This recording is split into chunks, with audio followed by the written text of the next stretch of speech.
হযরত আবু বকর সিদ্দিক রাদিয়াল্লাহু তাআলা আনহু আমার রাসূলকে ভালোবেসে সিদ্দিক আকবর হয়েছে। হযরত উসমান জুন নূরাইন রাদিয়াল্লাহু তাআলা আনহু আমার রাসূলকে ভালোবেসে উসমান জুন নূরাইন হয়েছে।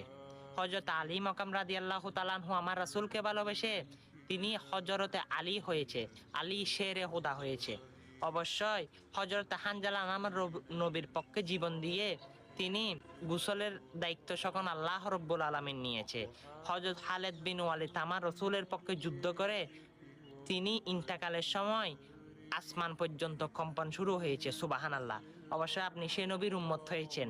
আপনি কি হতে পেরেছেন? গুনাহগার। হ্যাঁ, সেই গুনাহগার থেকে আপনি কিভাবে বাঁচবেন? তাহলে আমার রাসূলের হাদিসটা সকল মুসলমানের কাছে শেয়ার করে দেন।